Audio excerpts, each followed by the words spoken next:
Maaf ya.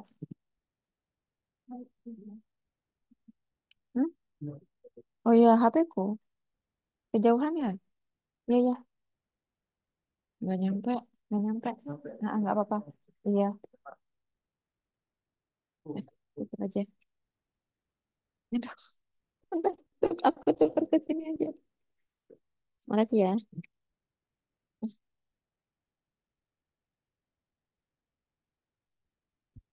Oke. Pertemuan kedua, kita kalau kemarin kan saya sudah nyampaikan itu tentang ya kisi-kisi gitu ya di dalam consumer behavior kita akan mempelajari apa aja gitu. Tapi kemudian sekarang kita udah mulai masuk ke topik intinya di consumer behavior itu ada bagian ini nah yang penting dan wajib kalian pahami gitu. Dan kemudian eh, hari ini juga saya akan menjelaskan mengenai framework yang di semester berapa aja gitu ya. Teori ini tuh pasti akan diulang-ulang dan ditanyakan secara terus-menerus. Jadi kalian wajib paham. Kalau misalkan nggak ada yang nggak dipahami silahkan ditanyakan gitu ya. Nah, em, oke, saya mau share terlebih dahulu bahannya. Udah kelihatan ya? Belum ibu masuk hitam. Nah udah. Masih. Udah ya. Nah, ini dia. Nah, jadi ini. Um, Understanding segmentation, targeting, and positioning in consumer behavior. Sebelumnya, kalian semester 3 ada yang uh, pernah dengar nggak STP atau segmenting, targeting, dan positioning? Ada yang pernah dengar? Ada di materi. Oh, Pengantar manajemen.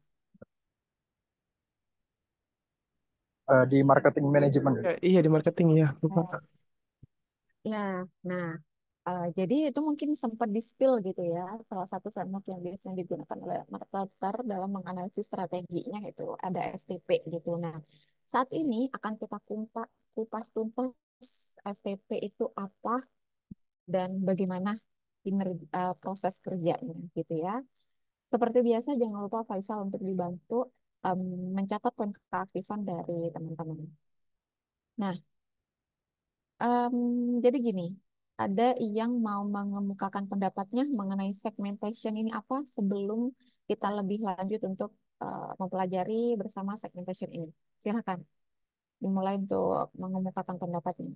Oke, Faisal, gimana? Jadi segmentation itu kayak segmentasi dari target yang kita mau tuju, kayak misalkan umur dari bisa umur dari 1 sampai 10, dari 10 sampai 20 begitu. Terus ada juga segmentation untuk gender, bisa untuk laki-laki atau perempuan atau bisa unisex juga. Habis itu bisa apa lagi ya? Untuk hobinya juga bisa disesuaikan gitu nanti. Menyesuaikan kalau untuk eh, produk ini disesuaikan untuk eh, target untuk yang suka hobi ini gitu. Jadi menyesuaikan sama targetnya. Jadi sesuai gitu produknya yang nggak Hmm, melenceng dari target. Oke, ya terima kasih Faisal. Benar ya, ini saya pakai oleh Faisal. Tadi Faisal menyebutkan dibagi menjadi segmen-segmen tertentu gitu ya, mulai dari ada gender, umur, lifestyle dan sebagainya gitu. Nah, pemahamannya secara lebih lengkap, apa sih market segmentation gitu ya. Jadi, supaya kita lebih mudah untuk memahami, jadi seperti ini. Segmentation itu adalah membagi konsumen ke dalam beberapa grup, kelompok, atau segmen gitu ya, yang pasti memiliki kesamaan eh, di bidang kebutuhannya, keinginannya, atau perilakunya gitu ya. Nah, jadi benefitnya apa Bu? Kalau misalkan kita memahami market segmentation gitu ya, pasti kita akan bertemu dengan konsumen yang cocok, yang pas dengan produk kita. Seperti yang kalau misalkan saya sampaikan kemarin, saya mencontohkan ada kita buat baju yang cewek kue misalkan, terus kita jualnya ke teman kita, ternyata mereka nggak suka karena nggak sesuai segmen, mereka sukanya itu yang cewek bumi misalkan. Nah, jadi kita mengantisipasi hal seperti itu, tidak bertemu dengan segmen yang cocok atau grup yang cocok atau kelompok yang cocok gitu ya. Nah, efek eh, kalau misalkan kita sudah menemukan segmen yang pas untuk produk kita, pasti kita akan mendapatkan profit yang juga maksimal gitu ya. Nah, jadi tidak serta-merta kita membagi segmen itu hanya ya udah dikelompokkan aja gitu. Enggak, tapi ini tuh awal mula dari segala rentetan yang akan kita dapetin gitu ya. Nah, kalau misalkan yang disampaikan oleh Faisal tadi, ada umur Bu, kemudian ada lifestyle, nah itu ada pembaginya gitu ya. Dikenal dengan 4 macam ini gitu. Ada demografik, geografik, psikografik, dan juga behavior. Nah, untuk lebih mudah kalian membedakan antara keempatnya ini gini. Kalau kalian kan sering mengisi kuesioner ya, kadang kan diminta untuk mengisi kuesioner. Kemudian kalian kalian ditanyain umurnya berapa, gendernya apa, kemudian pendapatannya berapa, terus statusnya apa gitu ya, pendidikan terakhir, suku. Nah, kan kadang ada yang suka ditanyain suku gitu ya. Nah, itu adalah berdasarkan demografi gitu ya. Nah, lebih jelasnya akan saya klasifikasikan di sini. Nah, jadi kemudian em, family size itu juga termasuk dari demografi gitu. Pasti orang-orang yang em, apa gendernya perempuan dan laki-laki itu pasti memiliki perilaku yang berbeda dan juga kebutuhan yang tidak sama gitu ya. Apalagi misalkan family size. Apa satu keluarga terdiri dari ayah, ibu dan 3 orang anak, kemudian ayah ibu dengan 1 orang anak, gitu kan pasti berbeda ya perilakunya. Nah, itu kalau misalkan dibedakan berdasarkan demografi. Bagaimana Bu kalau misalkan dibedakan berdasarkan geografi gitu ya? Nah, pasti kalian sebagai anak bisnis kan pasti ngerti kalau misalkan disuruh buat um, Instagram Ads gitu ya atau Facebook Ads disuruh mengklasifikasikan ini mau tayang di daerah mana gitu kan pasti ditanyain gitu kan. Nah, itu adalah geografi gitu. Misalnya seperti ini, kalau dalam aplikasi dalam suatu produk ya, orang yang tinggalnya di pesisir dengan di pegunungan pasti konsumsi terhadap pakaiannya berbeda. Misalkan gini, kita mau bikin produk untuk orang-orang yang tinggal di pegunungan. Tidak mungkin kan kita mau buat jaket yang tipis, kemudian eh, tidak berbulu tebal dan lain sebagainya gitu kan. Justru kalau misalkan jaketnya tipis ya nggak akan laku. Bisa jadi di orang-orang yang tinggal di pegunungan karena mereka kan suhunya sangat tinggi ya, sangat rendah gitu. Jadi mereka merasa perlu baju yang tebal dan hangat gitu. Tapi kalau misalkan kita mau jual jaket di orang-orang pesisir, justru ya nggak mungkin kita jualnya yang berbulu tebal dan lain sebagainya, nggak mungkin kan? Karena di sana sangat panas. Pasti kita jualnya jaket tapi yang tipis gitu kan. Kemudian mungkin kita juga akan menghindari baju-baju yang menyerap panas seperti itu. Nah, itu kalau misalkan segmennya dibedakan berdasarkan geografi. Kemudian berikutnya ada 3 nih, psikografi dan juga behavior. Sebenarnya keduanya ini untuk membedakannya itu agak rancu gitu ya. Ada beberapa buku yang menyampaikan bahwa antara keduanya ini tipis perbedaannya gitu. Tapi akan saya berikan contoh supaya kalian mudah untuk memahami perbedaannya gitu. Gini, kalau misalkan behavior itu dianutnya itu oleh mayoritas orang gitu ya. Eh, Seseorang tersebut cenderung akan mengikuti perilaku mayoritas di situ gitu. Misal, eh, kalau orang-orang di Jakarta itu kan ininya tinggi ya, mobilisasinya tinggi. Jadi menurut mereka membeli makanan antri itu tuh sangat membuang waktu. Jadi mereka lebih suka drive thru, misalkan seperti itu.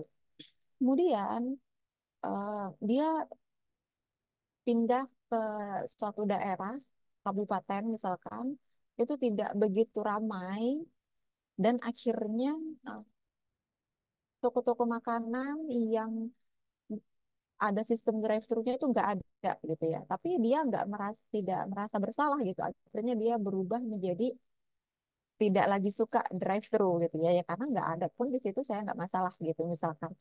Nah, karena itu behavior. Jadi di mana dia tinggal gitu ya itu menyesuaikan. Jadi dia tidak melekat di dalam dirinya gitu. Itu eh, cara untuk membedakannya. Yang pertama untuk behavior. Yang kedua, salah satu contohnya juga misalkan kita bisa lihat dari user grade segmentation gitu. Jadi, how often they use a product, how often consumer use a product. Apakah konsumen itu menggunakan produk sering atau enggak gitu, loyal atau enggak. Misalkan kalau udah di atas tiga, pasti kan bisa kita kategorikan sebagai loyal gitu ya. Nah, pasti perusahaan memperlakukan keduanya sangat berbeda kan ya, orang yang loyal dan juga enggak loyal.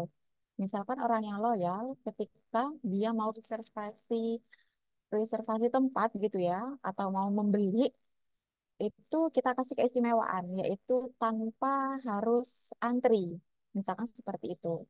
Tapi kalau misalkan orang yang baru pertama beli atau sekali dua kali dan belum dikatakan loyal gitu, ya udah kalau misalkan mau reservasi menurut antrian misalkan seperti itu nah itu kan ada em, perbedaan perilaku dari perusahaan kepada konsumen dan itu boleh sah-sah aja boleh-boleh aja gitu ya seperti yang sudah saya sampaikan kepada kalian kemarin email marketing ya kan nah email marketing itu berbeda kan perilakunya terhadap orang yang loyal sama enggak pasti ada personalization di situ. Nah, itu adalah secret segmentation berdasarkan behavior. Nah, brand loyalty, kemudian purchase occasion itu juga ya sama lah ya. Intinya dengan yang sudah saya sampaikan di barusan itu gitu. Itu cara untuk membedakan behavior. Tapi kalau misalkan psikografi seperti yang sudah saya sampaikan di depan, psikografi itu kan yang lekat dengan diri manusia, karakter. Contohnya seperti yang sudah disampaikan oleh Faisal, lifestyle, personality, gitu ya. Value, hmm, oh, misalkan seseorang dengan value yang tinggi tentang apa tuh namanya sustainable gitu ya, green product, green marketing gitu. Nah, ini kaitannya kemana gitu? Seorang konsumen itu pasti membeli produk yang sesuai dengan value-nya, gitu ya.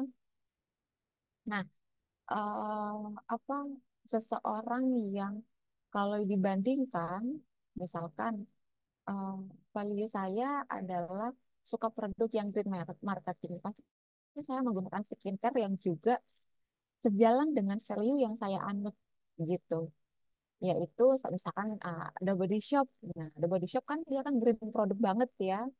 Jadi dia fokus terhadap responsibility kepada masyarakat juga, no animal testing dan lain sebagainya gitu.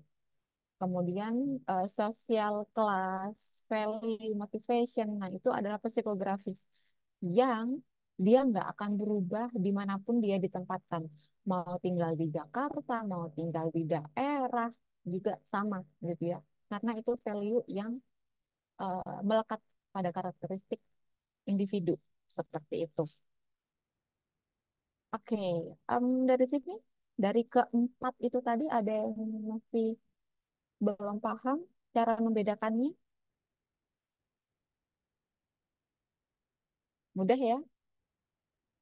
Jadi empat itu tadi kalian jangan sampai tidak mengerti kalau ditanyain ada segmentasi dibagi menjadi beberapa topik gitu ya. Jangan sampai kalian lupa gitu karena itu pasti melekat dan pasti akan sering saya tanyakan gitu ya.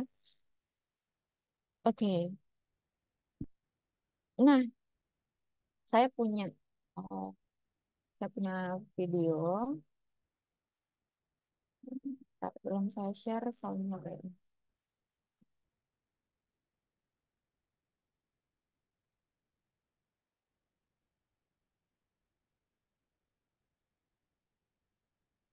Coba kalian,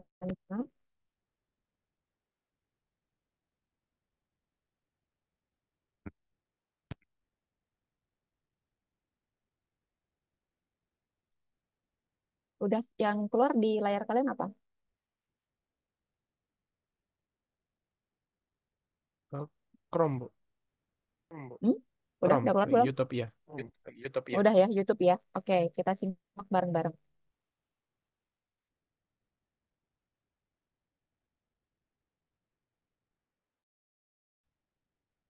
Oke, jadi setelah kalian nonton YouTube barusan, saya mau nanya ke kalian. Kira-kira dari situ gender apa, segmentasi segmentasi apa yang tergambarkan di situ?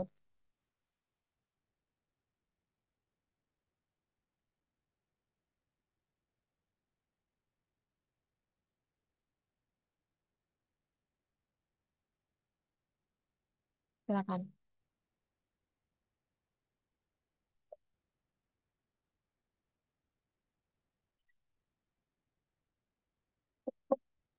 Bu. Hmm, dia, silahkan dia. Ya, Bu, jadi kalau dari iklan tadi itu segmentasinya adalah yang jelas perempuan karena produknya sendiri adalah hijab. Terus untuk usianya rentan 18 sampai mungkin 35 sampai 40 tahun. Lalu eh, untuk hobi atau kebiasaannya adalah orang yang mobilitasnya tinggi di luar ruangan atau yang suka berolahraga, Bu. Oke, terima kasih dia. Berarti demografi ya. Ah, tapi juga ada lifestyle juga ya, ya. Ah, psikografi ya yang kamu sampaikan tadi. Oke, saya membutuhkan satu lagi yang mau mendapatkan pendapatnya. Silakan, siapa ini? Terima kasih ya, dia.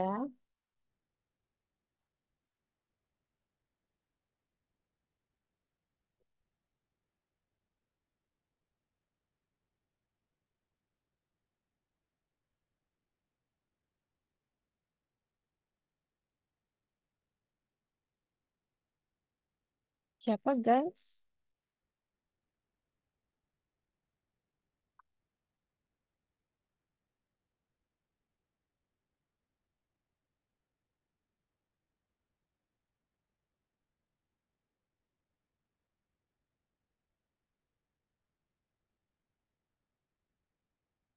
Apa yang terlintas di pikiran kalian tadi setelah nonton gitu kan? Tidak usah takut untuk mengemukakan pendapatnya.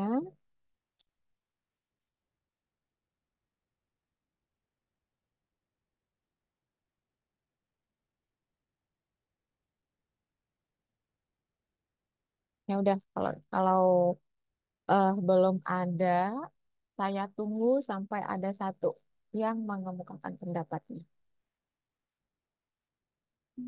Bu. Jasmine, silahkan Jasmine. Oke, Bu. Kalau menurut saya iklan tadi itu eh, untuk perempuan ya, karena tokoh-tokoh di situ juga perempuan. Lalu perempuannya itu spesifikasinya perempuan yang suka berkegiatan di luar ruangan, outdoor gitu, terus juga suka berolahraga karena itu olahraga banyak ada, terus juga kayak ada sepatu yang mana itu kemungkinan untuk apa ya orang yang nggak perempuan yang eh, hidupnya itu ada di tengah atau lebih cenderung ke atas karena juga produknya terlihatnya kayak elegan, mahal tapi berkualitas kuat itu untuk berolahraga. Oke, terima kasih Jasmine. Nah, jadi gini yang disampaikan oleh dia dan juga Jasmine benar ya. Jadi eh, secara garis besar segmentasi di sini yang digambarkan itu adalah berdasarkan demografi, khususnya adalah gender gitu. Kalau seperti yang sudah kita amati bersama, olahraganya itu rata-rata olahraga laki-laki loh ya. ada tinju, berkuda, kemudian ada geng motor, itu tadi perempuan. Skateboard, itu perempuan. Em, dan itu kan olahraga yang jarang diminati oleh perempuan gitu, atau bahkan itu stereotipnya adalah laki-laki gitu ya. Nah, jadi ceritanya si Nike ini itu ingin menyampaikan woman empowerment gitu, bahwa setiap perempuan itu memiliki hak untuk eh, atau memiliki kesempatan yang sama dengan laki-laki dalam hal ini prestasi seperti itu. Nah, apalagi ini kondisinya adalah di Timor ya, di apa negara Timur gitu, di mana stereotip tentang laki-laki dan perempuan itu masih nggak lagi tidak sejajar, tapi lebih tinggi laki-laki gitu. Yang ini adalah pesannya dari Nike gitu. Di sini menyelipkan ada beberapa persen, itu ada personalitinya, value gitu ya, value si Nike bahwa semua orang berprestasi itu bisa dimulai dari menggunakan sepatu Nike gitu. Jadi dan juga itu orang-orang yang ingin bersinar, berprestasi, yang ingin disampaikan itu ya woman empowerment dan juga achievement seperti itu. Nah, atau achievement itu tadi maksudnya di psikografis ya. Kalau gender itu masuknya di demografis gitu. Nah, jadi gitu ya. Kalau misalkan ada yang bertanya, Bu, bisa nggak sih 4 segmen itu cuma dipilih salah satu atau dipilih 2 atau 3? Bisa gitu ya, tergantung dari produknya gitu. Kita juga nggak bisa ya, cuman menentukan segmen cuma berdasarkan gender atau berdasarkan psikografis, nggak bisa gitu. Harus ada kombinasi di antaranya seperti itu. Eh, Mungkin apa psikografis apa demografis itu adalah eh, apa tuh namanya, hmm, rule terendah gitu, minimal lah, aturan aturan minimal gitu, misalkan kriteria minimal gitu. Tapi lebih spesifik lagi, kita mensegmenkan berdasarkan psikografi gitu. Kemudian ada yang bertanya seperti ini, Bu, kira-kira dari keempat segmen tersebut yang paling memiliki impact besar itu yang mana? Ada yang ingin mengemukakan pendapatnya? Silakan. Demografika, geografika, behavior, atau psikografi? Silakan. Dari keempat yang menurut kalian impact more impactful itu segmen yang mana?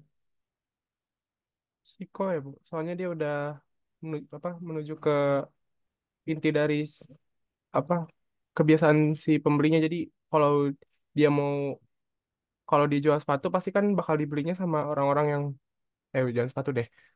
Apa ya? Kalau misalkan dia mau beli apa yang mudah ya? Misalkan handphone Tas. yang agak Oke. agak mahal gitu kan pasti kan dibelinya sama orang yang bakal perlu banyak atau perlu fiturnya gitu. Jadi kan sesuai sama orangnya gitu. Jadi dia nggak masih luas gitu jangkauannya kan. Kalau demografis kan dia masih luas bisa buat siapa aja itu HP, tapi apa lebih spesifiknya lagi tuh siapa yang mau belinya gitu. Jadi masuknya psikografis bagi saya. Oke, ya betul sekali itu ya. Jadi yang paling paling impactful di antara keempatnya itu adalah berdasarkan psikografi. Seperti yang sudah saya sampaikan sebelumnya bahwa itu kan melekat ya pada diri individu gitu ya. Value-nya. Misalkan orang yang gamers pasti mereka pilihnya yang ROG gitu kan. Yang speknya itu adalah untuk gamers gitu. Tapi yang misalkan dia cuman khusus untuk office biasa aja ya pasti nggak perlu spek yang terlalu tinggi gitu. Sedangkan kalau dibedakan berdasarkan demografi kan cuman gender laki-laki atau perempuan kan cuman gitu aja ya. Tapi yang lebih spesifik lagi dan memiliki dampak itu adalah yang psikografis seperti itu. Oke, terima kasih Faisal. Nah, kemudian Kenapa Bu? Kok penting sih memahami market segmentation ini gitu? Yang pertama adalah ini kan customer understanding gitu ya. Berarti kalau kita memahami segmentasi dengan baik, maka kita akan kenal dengan konsumen kita pun dengan baik gitu. Oh, ternyata konsumen saya itu membutuhkan spek eh, spek laptop misalkan yang RAM-nya harus lebih besar karena ini kan untuk game gitu. Atau ternyata butuh layar yang lebih besar gitu. Nah, akhirnya kan kita kenal kan konsumen kita tuh seperti apa keinginannya, kebutuhannya. Nah, maka dari itu, dengan kita memahami customer dengan baik, kita kenal customer dengan baik, maka kita juga seiring berjalannya waktu, kita akan sadar, oh ternyata eh, perusahaan ini juga mengerti competitive advantage-nya itu apa. Oh, ternyata seiring berjalannya waktu saya paham nih keunggulan saya dibanding dengan perusahaan lain. Keunggulan laptop saya dibanding dengan yang lain bahwa laptop saya ini bisa disesuaikan warnanya misalkan atau bisa disesuaikan spesifikasi tertentunya, misalnya seperti itu. Nah, yang lain nggak bisa nih gitu, karena saya kenal sama konsumen saya tuh ada beberapa orang yang pinginnya tuh kayak gini gitu, makanya saya eh, ada membuka kesempatan untuk mereka bisa request gitu. Nah, misalkan itu competitive advantage-nya gitu ya. Dan juga pasti gitu setelah kita memahami itu tadi, maka kita akan yang memahami juga market expansion opportunities. Ternyata laptop saya ini juga bisa loh saya jual di negara lain, di mana e-sportnya juga maju di situ, misalkan seperti itu. Elektronik sportnya gitu ya, juga maju di situ. Makanya kita bisa melakukan market expansion di situ karena ada peluang untuk kita bisa menjajal negara baru misalkan negara pasar pangsa baru di situ gitu. Itulah pentingnya kenapa kita harus memahami market segmentation gitu ya teman-teman.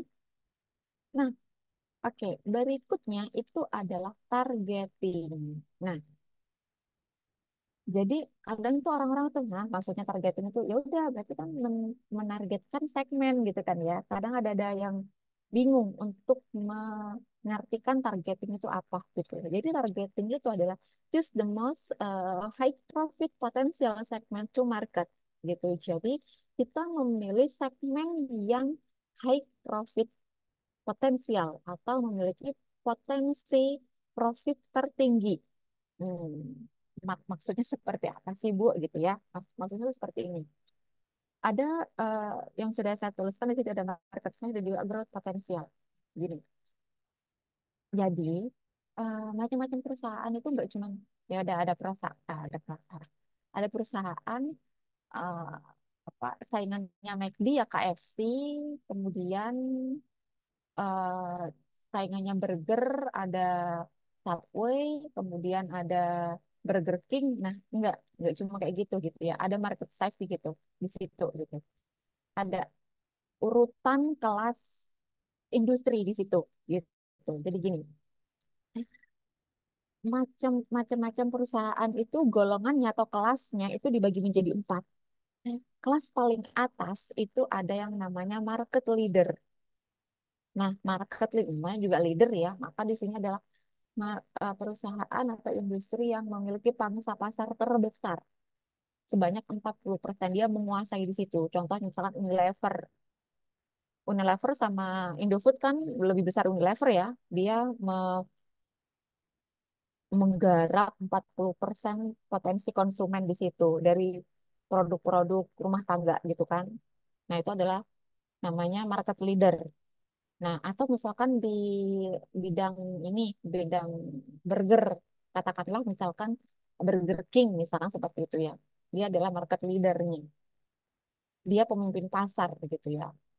Nah, apakah kita akan masuk ke target market leader, Bu?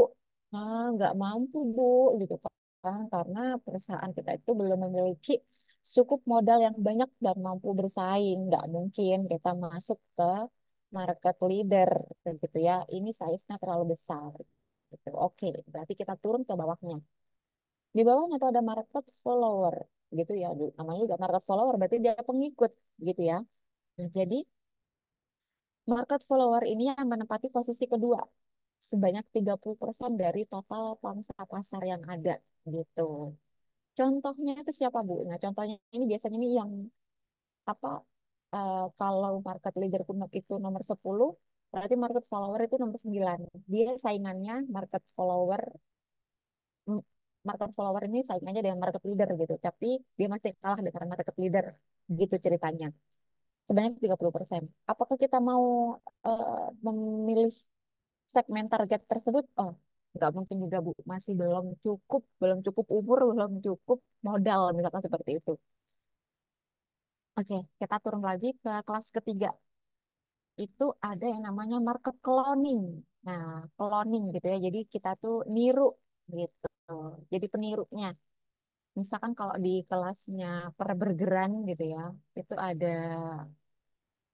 apa tuh burger Bangor. Misalkan burger Bangor kan burger Bangor kan udah lumayan ya, dia ada di Jawa Timur, Jawa Tengah. Itu juga sudah ada. Jabodetabek juga ada gitu. Misalkan itu. Nah, eh, si siapa? Si market cloning ini itu dia menempati menguasai 20% pangsa pasar gitu ya. Apakah kita mau masuk ke situ, Bu? Segmen targetnya. Oh, ternyata masih tidak bisa juga. Masih terlalu jauh. Oke, berarti kita turun ke bawahnya itu ada market niche gitu ya, atau niche atau ceruk. Nah, kenapa dia dinamakan ceruk? Karena nggak semua perusahaan itu mau di situ. Ini kita tuh hanya memfasilitasi kebutuhan konsumen-konsumen yang nggak banyak. Makanya cuma sebesar 10%. Em, potensial marketnya kita masih 10% gitu ya. Contohnya kalau burger apa Bu? Oke, berarti itu kayak ini burger yang terbuat dari sayuran misalkan. Nah, kan nggak semua orang suka ya burger dari sayuran. Dan ternyata kita mampunya di situ Bu. Oke, berarti market size atau target segmen segmen target yang kita pilih berdasarkan market size itu adalah em, market niche gitu ya teman-teman. Nah, itu adalah targeting. Jadi kita memilih yang lebih spesifik lagi gitu. Kemudian ada competitive analysis, ada resource allocation, dan consumer trends. Ini ya mirip-mirip lah bisa kalian baca gitu ya. Jadi gitu, bedanya segmen dan juga target. Jadi kita lebih memilih segmen yang high profit gitu. Nah, oke. Kemudian berikutnya ada positioning. Nah, silakan siapa yang mau mengajukan pendapatnya? Apa sih itu positioning?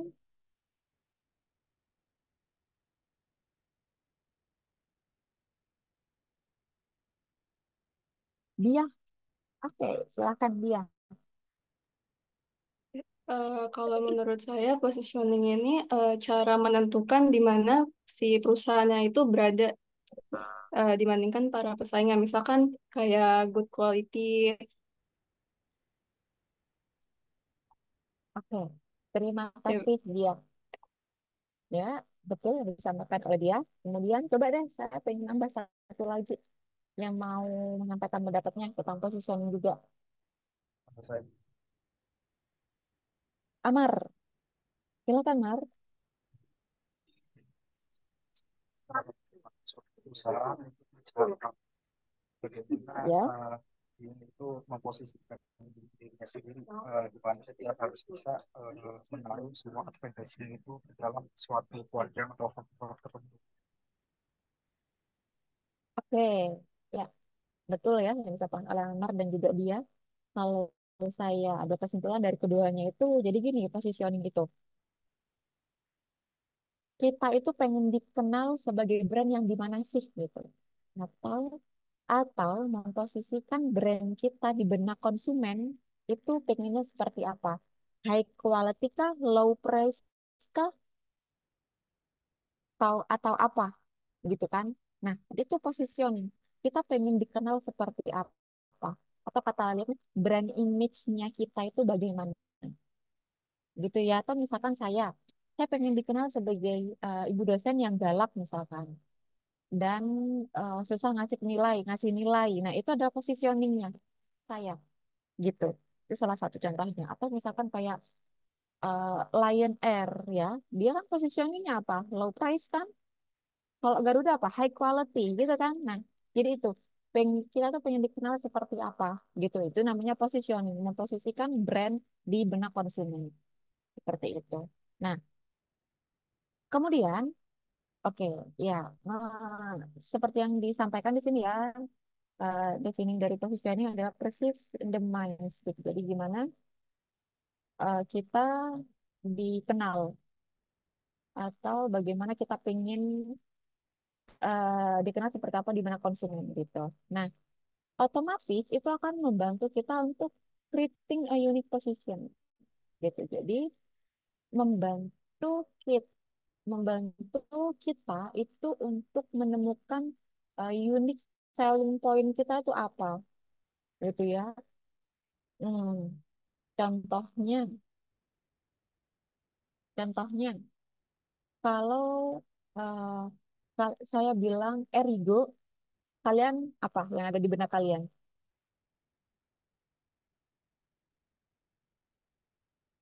Tadi apa Bu brandnya? Erigo, Erigo.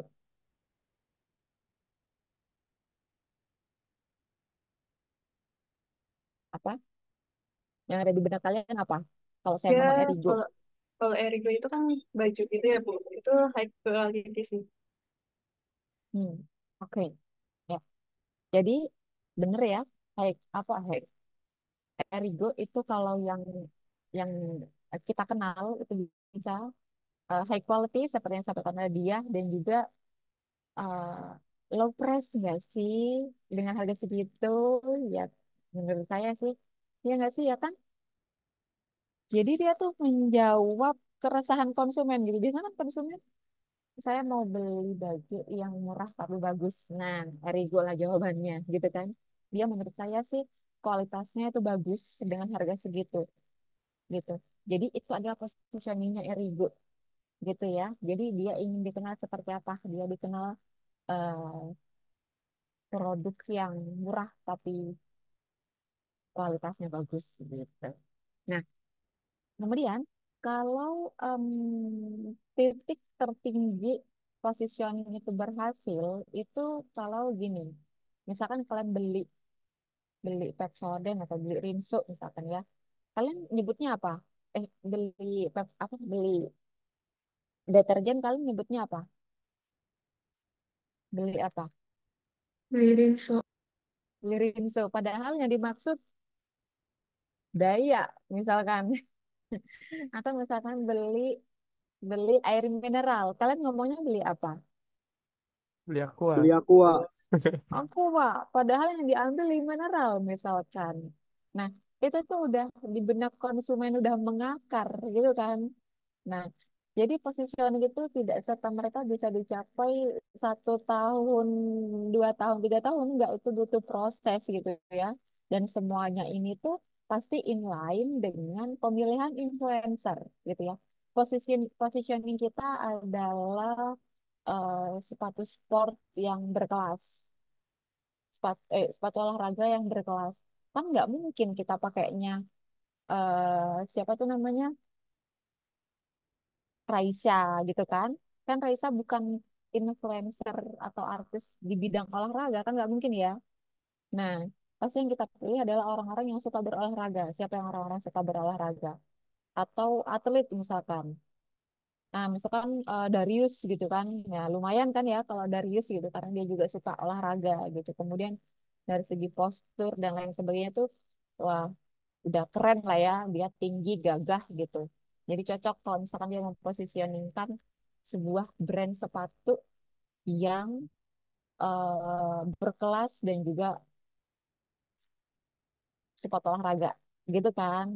Jadi kita jangan asal-asalan pilih pilih influencer juga karena itu harus sesuai dengan value-nya harus sesuai dengan value brandnya harus sesuai dengan karakteristik si brand tersebut gitu. Jadi brand itu juga punya karakteristik ya guys, nggak cuma manusia gitu ya. Brand itu juga punya karakteristik gitu. Nah, makanya orang yang jual-jual logo, desain ataupun tulisan yang cuma segit, yang cuma gitu gitu ya. Ya bukan cuma gitu sih, itu kan butuh proses dan juga susah ya. Nah, itu tuh sangat tinggi harganya gitu kan. Nah, karena di situ ada nyawanya, gitu, kata gitu. Nah, kemudian positioning strategisnya apa? Atau kalau dikatakan ini tuh teorinya gitu. Kalau misalkan kalian pengen menganalisis positioning suatu brand, kalian bisa menggunakan teori apa? Ada USP, perceptual mapping, brand personality dan juga image dan emotional brand. Itu yang teori yang bisa kalian pakai. Atau kalau saya coba guys, cari deh positioningnya si brand ini tuh apa gitu. Kalian bisa mencari artikel itu menggunakan kata kunci ini gitu ya. Ini frameworknya gitu. Jadi nggak cuma STP dan marketing mix, tapi ini juga framework untuk menilai positioning gitu. Kemudian ngomong-ngomong tentang emosional brand itu saya punya satu video juga yang ini saya sampaikan ke kalian. Saya nggak rela kalau sampai cuma saya yang lihat, jadi kalian juga harus lihat. Karena menurut saya saking bagusnya gitu ya. Sudah kelihatan belum Sudah. YouTube-nya? Udah ya?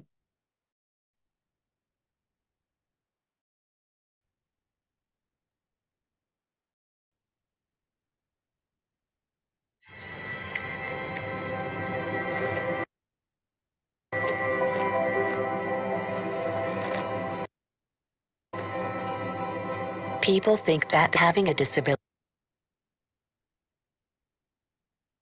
is a barrier.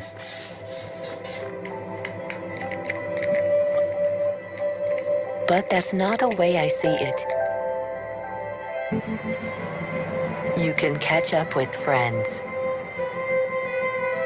Ready? You can capture a moment with your family. One face, small face, focus lock. And you can start the day bright and early.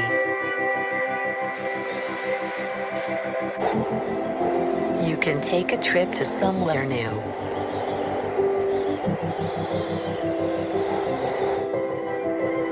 3 miles to the summit. You can concentrate on every word of a story. A bird began to sing. Jack opened his eyes. You can take the long way home.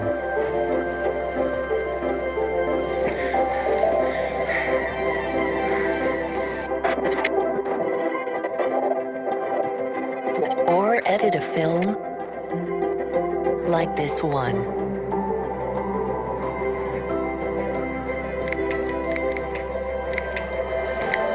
When technology is designed for everyone, it lets anyone do what they love, including me. Oke, coba kita rewind.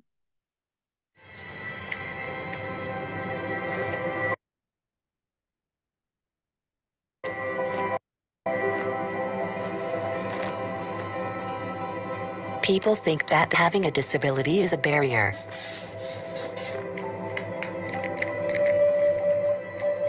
But that's not the way I see it. You can catch up with friends. Ready? You can capture a moment with your family. One face, small face, focus lock. And you can start the day bright and early. You can take a trip to somewhere new.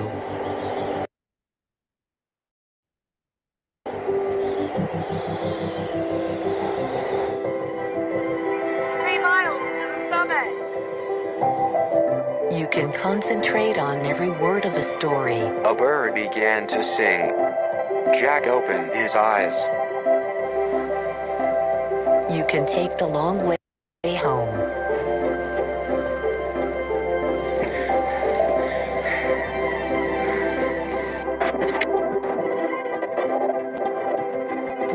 Or edit a film like this one.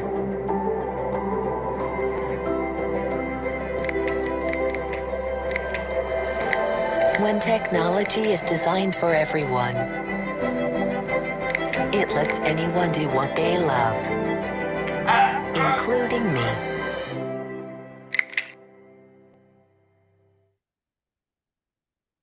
So emosional nggak menurut kalian?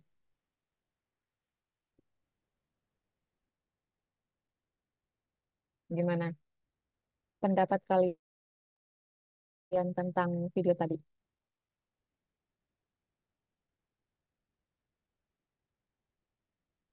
Dapat nggak emosional brandnya? Amar, gimana Mar? Tadi suaranya putus-putus atau kecil ya Mar ya? Gimana Mar? Jadi kalau misalnya mereka jadi untuk Ya, halo? menunjukkan positif, jadi mereka itu bisa menciptakan Masih putus-putus? tes Halo? harus. Silakan gimana? Jadi kalau yang tadi itu sedang apa, membranding dirinya sebagai brand yang apa, menjunjung tinggi inklusivitas, di mana sebuah kaum tertentu seperti disabilitas itu bisa menggunakan produk mereka secara equal gitu, secara sama dengan pengguna normal lain. Oke. Sependengaran saya, produknya itu bisa dipakai oleh siapa saja, gitu maksudnya ya Maria? Yang betul, menjunjung tinggi inklusivitas.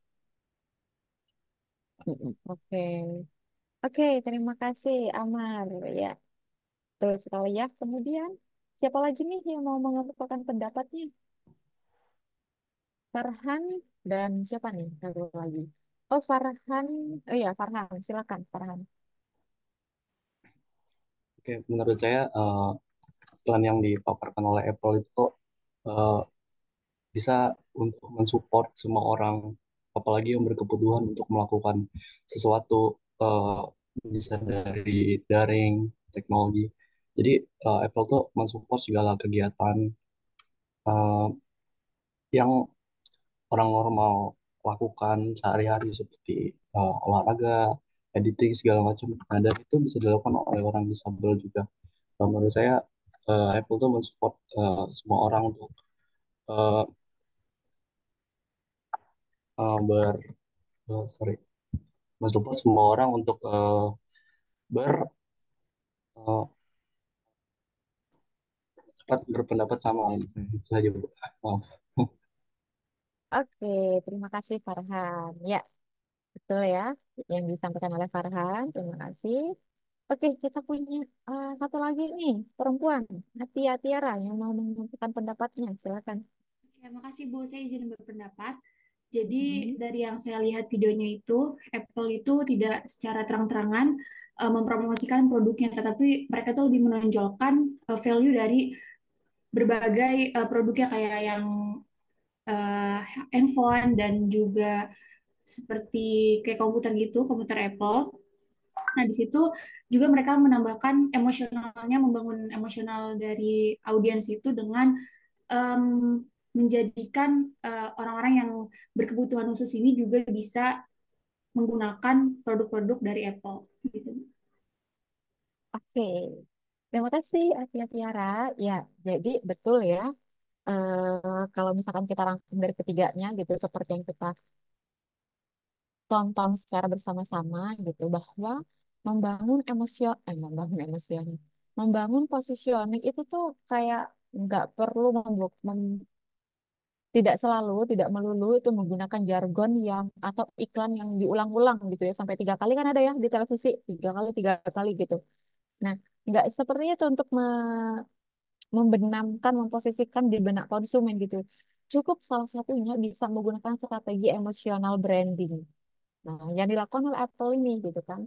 dia eh, kan kalau misalkan saya tanya Apple gitu kan, mungkin beberapa orang menjawab akan Apple itu adalah high quality misalkan. Nah, inilah yang ditunjukkan gitu bahwa produk saya itu high quality melalui kemasan branding yang emosional gitu kan. Nah, mungkin beberapa tahun kemudian eh, apa iklan-iklan ini itu tidak akan mudah untuk dilupakan oleh kalian gitu bahwa iklan yang dibuat oleh Apple itu sangat amazing, bagus. Dia tidak eh, tidak secara terang-terangan seperti kata Tia mempromosikan produknya, tapi kayak digunakannya itu bisa oleh siapa aja, di mana aja dan dalam kondisi apa aja gitu. Gitu ya salah satu strategi untuk mempositioningkan brand kita gitu guys. Nah, kemudian kalau saya nanya ke kalian, Apple itu green produk nggak?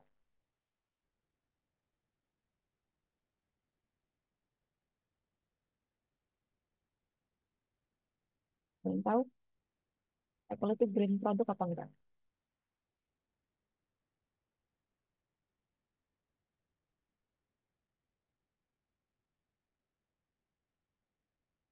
Enggak, Enggak, Bu.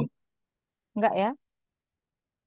Nah, kita melihat secara bersama-sama melalui video ini juga gitu.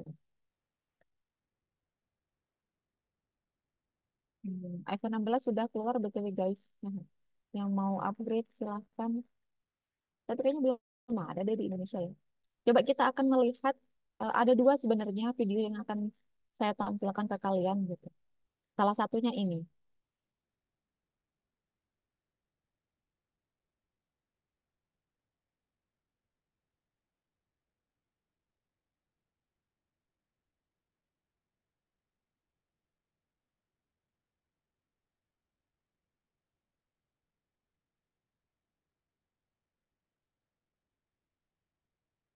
Apple has a plan and a promise to make Apple carbon neutral.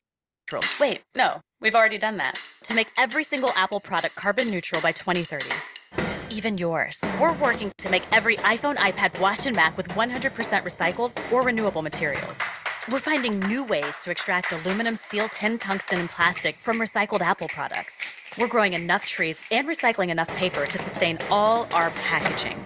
But we can do much more. It's not just what goes into our products, it's also how they're made. Hundreds of manufacturers, distributors, testers, assemblers, disassemblers, and material makers all upgrading to 100% renewable energy. A lot of them are even going zero waste. But it's still not enough. Manufacturing is just a part of it. What about all of you? This is a big one. Apple devices are all over the world, and by 2030, all of the electricity charging all of your devices will be 100% renewable.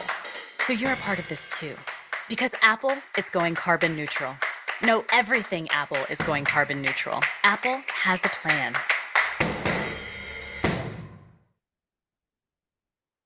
Ya, jadi gitu guys. Em, apa di 2030 gitu ya, Apple itu punya rencana untuk zero waste gitu ya. Mulai dari mm, bukan cuma partnya doang gitu ya, tapi mulai dari manufacturing atau proses pengalokasian, proses distribusi produk itu juga zero waste gitu ya. 100% nggak ada karbon yang dihasilkan gitu karena distribusi produk-produk Apple itu kan lewat jalur laut ya, dimana jalur laut kan menggunakan bahan bakar ini kan apa sih namanya itu yang kayak batu itu. Nah, itu kan menghasilkan asap. Asap juga akan mempengaruhi ozon. Nah, itu juga tidak akan digunakan oleh Apple di tahun 2030. Bahkan produk yang rusak itu akan menjadi produk yang baru lagi. Gitu. Itu adalah rencana 2030. 2030 ya, 2030 itu eh, sudah terjadi zero waste ini gitu rencananya si Apple. Dan ini saya putar dan ini diuploadnya itu sekitar 3 tahun yang lalu, which is 2021 gitu ya. Dan saya juga baru menemukan video baru, baru kemarin saya temukan waktu saya ngajar juga. Itu ini terbitnya 11 bulan yang lalu gitu. Isinya itu seperti ini.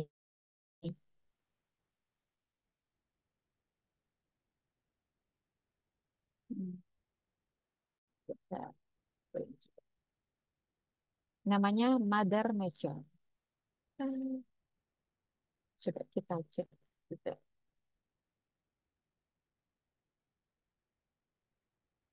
Oke guys, seru nggak sih kayak nonton film jadinya? Silakan. Kita apa? Kalian menangkap sesuatu di situ? Coba ceritakan apa yang sudah kalian tonton barusan.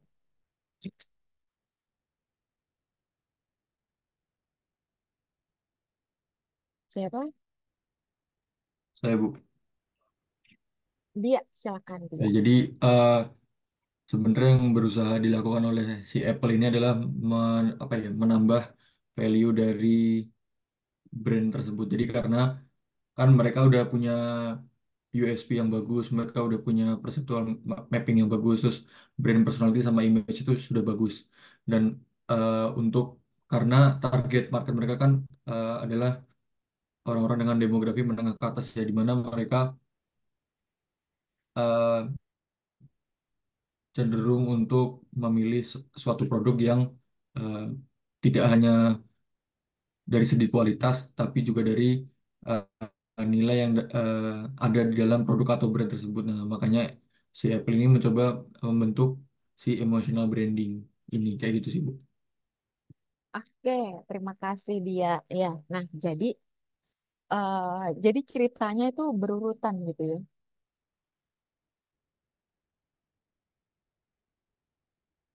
Jadi ceritanya dua film ini tuh berurutan gitu. Ada pesan yang ingin disampaikan. Kalau yang 2030 Apple has a new plan gitu kan. Itu adalah plan di tahun 2030 bahkan bakal ada zero waste gitu kan. Nol carbon neutral gitu. Kemudian 3 tahun yang lalu. Kemudian 11 bulan yang lalu si Apple itu menyatakan progres ibarat kata dan juga rencana secara gamblang gitu ya. Tadi dimulai kalau misalkan ini kita kayak ala-ala mencoba mengupas suatu film gitu ya. Nah, jadi film apa advertising yang dibikinnya ini adalah di awal-awal tuh kan kayak ada thunder ya, ada kilat, ada geluduk.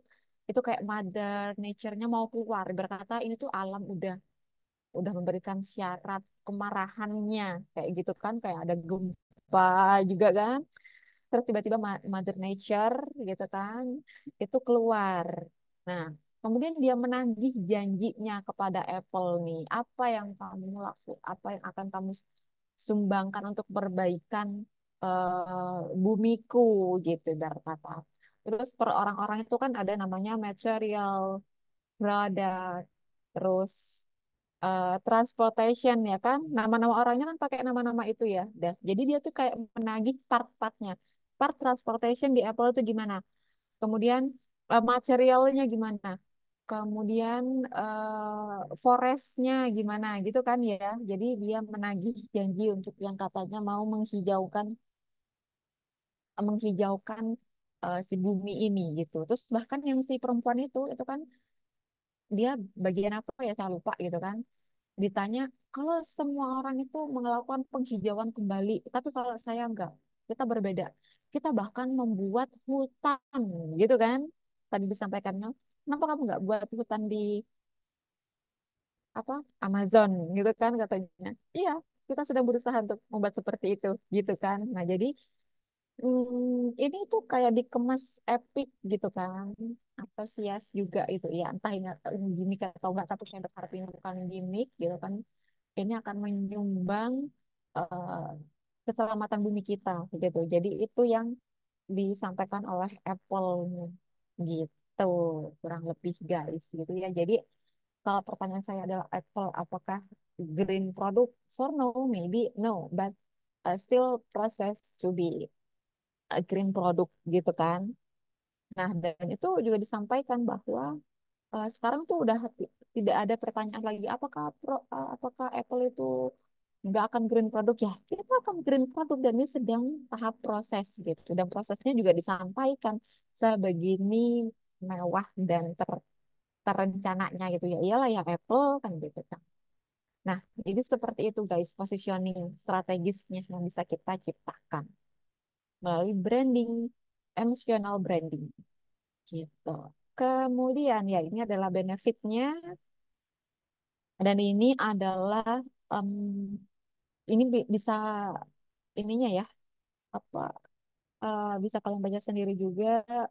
Implementing the positioning strategi ini bisa dipakai frameworknya internal alignment and training, communication, dan juga message strategi. Nah, itu bisa menjadi salah satu pengantar positioning suatu brand.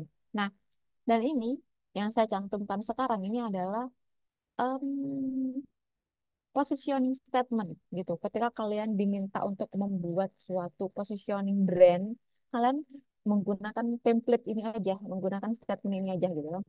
For target audiensnya siapa, brand name-nya apa, is the frame of reference-nya apa, delivers apa yang kalian ingin sampaikan, benefitnya apa, atau kalau nggak ada benefit berarti difference-nya between kompetitor apa gitu ya, because only brand name-nya apa, reason to believe are competitive edge gitu. Jadi alasan kenapa saya harus beli produk kamu gitu. Jadi kalian bisa menggunakan positioning statement ini gitu. Kemudian thank you. Oke. Oh, apa nih? Keywordnya inclusivity. Oh, keywordnya inclusivity. Ya. Oke, ada yang ingin ditanyakan guys? Sambil saya mau share about the assignment kita, ya kan, tugas ya yang akan dilakukan secara berkelompok. Nah, ini dia.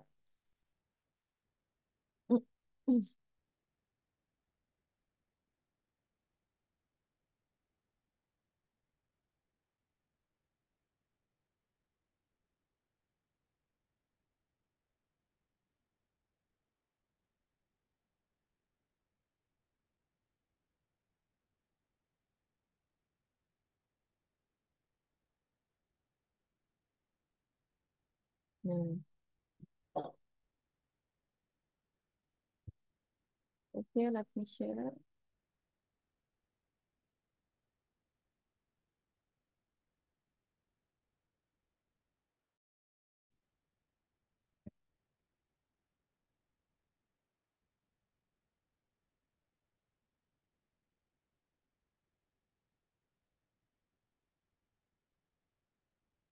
Oke, udah kelihatan ya? Nah, Ya, sudah. jadi, Sudah. jadi silakan di instruksi tugas 1, silakan kalian sudah terbentuk menjadi kelompok. Kemudian pilih 2 brand yang akan dianalisis. Yang satu itu produk imajinatif, yang satu yang sudah ada gitu. Kenapa kok ada 2 Bu gitu? Nah, jadi reasonnya adalah kalau yang sudah ada berarti kalian kan segmennya udah ada, tapi kalian menganalisis segmennya apa. Tapi kalau misalkan produk imajinatif, berarti kan kalian membuat, ada proses membuat di situ, menciptakan STP gitu ya. Jadi kalian melakukan 2 proses ini tadi. Nah, kemudian melakukan analisis STP brand, melakukan analisis tahapan pembelian ya, lakukan analisis tahapan pembelian konsumen pada brand tersebut. Eh, Kemarin ada 3 step itu tadi ya. Silakan kalian analisis, kemudian bagaimana melewati step itu gitu, gimana caranya gitu. Kemudian sajikan dalam bentuk PowerPoint dan paper. Dan silakan membuat buyer persona atau consumer persona untuk kedua brand tersebut. Gitu ya. Nah, kalau misalkan, Bu, kita kan belum pernah diajarkan buyer persona. Karena kalian sudah mahasiswa, tidak semuanya harus saya sampaikan, tapi bisa kalian pelajari sendiri. Gitu ya. Kalian ada baca, pahami bagaimana membuat buyer persona gitu. Kemudian, instruksi pengumpulannya maksimal pengumpulan sebelum 24 jam pada platform GCR. Berarti dikumpulin maksimal tuh hari Senin jam 10. Itu maksimal di dalam GCR. Satu kelompok untuk yang ngumpulin cukup diwakilkan oleh satu orang aja. Gitu ya. Kemudian di pertemuan besoknya kita akan melakukan presentasi tugas tersebut 3 kelompok yang akan saya pilih secara random gitu. Kemudian yang dipresentasikan adalah PPT-nya, tidak ada maksimal PPT, yang penting visualnya bagus gitu ya. Nah, saya suka yang visualnya bagus gitu. Dan kalian udah cukup ahli untuk membuat visual yang bagus, PowerPoint. Dan papernya ini nanti kita akan di akhir mata kuliah ini kita akan menciptakan suatu produk yaitu buku gitu yang bisa menjadi kenang-kenangan buat kalian. Oh, ternyata di kelas Bu Meta inilah yang saya pelajari gitu. Nah, itu bisa buat kenang-kenangan kalian gitu. Nanti di setiap kelompok itu akan saya bagi tugasnya untuk membuat buku tersebut juga gitu ya. Bagian editing siapa, bagian penyunting siapa dan sebagainya gitu. Oke, dari sini ada yang ingin ditanyakan, guys?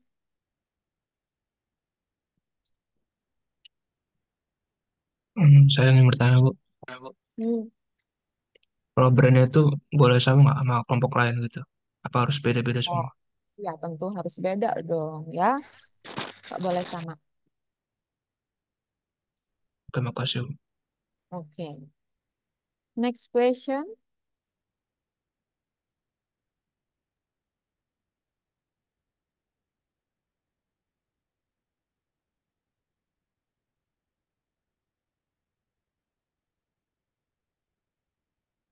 Ada pertanyaan lagi, guys?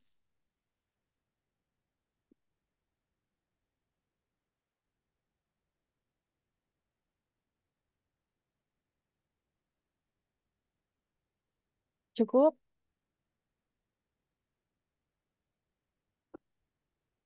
Oke, kalau cukup hari ini yang nggak masuk siapa? Faisal. Tadi udah di absen hadir semua, Bu. Ada semua. Oke. Ya. Oke, kalau gitu, teman-teman, terima kasih atas partisipasi, keaktifannya dan kehadirannya hari ini. Semoga kalian mendapatkan ilmunya ya, dan juga mm, bisa kalian pahami gitu apa yang saya sampaikan. Mohon maaf apabila ada salah kata, kita ketemu minggu depan. Wassalamualaikum warahmatullahi wabarakatuh. Waalaikumsalam. Terima Waalaikumsalam. kasih, Bu Meta. Oke, saya pamit ya. Terima kasih, Bu.